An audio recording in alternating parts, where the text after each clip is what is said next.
And your main message is? Well, one of the main messages that for the presentation I'm doing here at the conference is that we are intimately interconnected with each other and actually with the Earth itself and the Earth's energetic systems, which we're able to measure now. And that what each of us does at the individual level really does count. You could think of it like, what are we feeding the field today? In other words, at the end of the day, were we more caring in our interactions with people, more compassionate, or were we more spent more of our time being irritated and frustrated, impatient? Well, that really does have an energetic impact on with our relations with each other, but especially with the planet itself. And it's really the collection or the collective of what we all do at the end of the day that really affects the planetary energetics, and that creates a wave or a field that affects everyone on the planet. Yes. What are you working on currently around this idea that you're sharing? Right now we're working on putting in expanding, really I should say, the measurement system for measuring the planetary energetics. And by energetics, I don't mean something too esoteric. It's the magnetic fields generated by the Earth and by the ionosphere, and the magnetic fields generated by humans.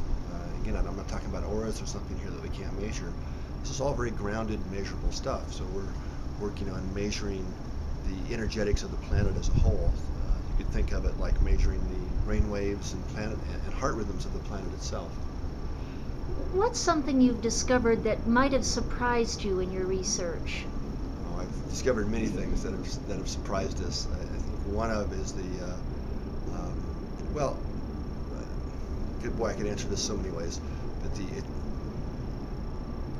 thing that is most important is that we each learn to take individual self-responsibility for especially our emotional behavior, and learning to love more, care more, and how the impact, this profound impact that has on our own individual health, but also how it affects those around us.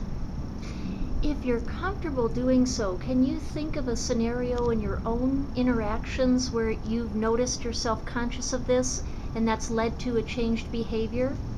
Oh yeah, well, in my own life, I was your classic type A type person, um, and so learning especially the tools I developed at HeartMath have made a profound difference in my own life. So I have a lot more fulfilling relationships, and I actually get a lot more done as well, even than I used to with my old approach to projects and things. What was it like the first time you took a risk to behave differently? That's an odd question.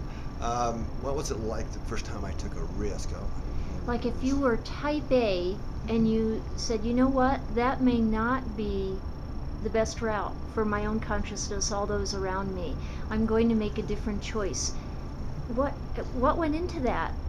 I think the key really is starting to realize that we really don't have to respond from automated learned behaviors, that we do have a choice in every interaction that we have, which is a lot of what the tools, techniques, technologies we've developed at HeartMath are really all about, is giving people that space between before we react, to get ourselves more coherent and make a better choice, to respond from a more caring perspective.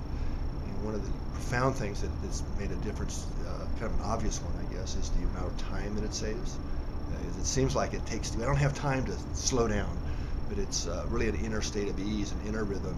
It's not talking about slowing down on the outside necessarily, even though sometimes that's appropriate, but by learning to slow down more on the inside and make more appropriate choices in all moments, it's amazing the amount of time it saves on the outside. I mean, for example, in a staff meeting, the one comment that somebody makes that triggers everybody else, well, that can burn 10, 15 minutes just getting people back on the same sheet of music. So being able to avoid those kind of issues is just a small but practical illustration of that. And I know many people now are familiar with HeartMath. For those who might not be, can you talk a little bit about the tools and techniques that create that space?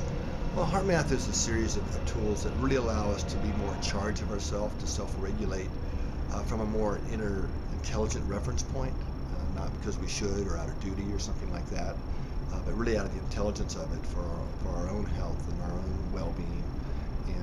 improved relationships and business choices, these kinds of things. So the tools are really heart-based. A lot of our work is about how the heart and the brain interact. And for example, a lot of people are surprised to learn, but it's a scientific fact, that the heart sends more information to the brain than the brain sends to the heart through the nervous system, through our nerves. Because we're so enamored by the brain over the last really 50 years. But that fact has actually been known since the late 1800s. It's not a new discovery. It's just kind of been ignored and forgotten. That, the activity of the heart profoundly affects the brain. So learning to bring the heart into coherence is what we call it. Is what the heart math techniques and tools do. The brain way comes out because it operates more coherently as well. Wonderful. Thank you so much.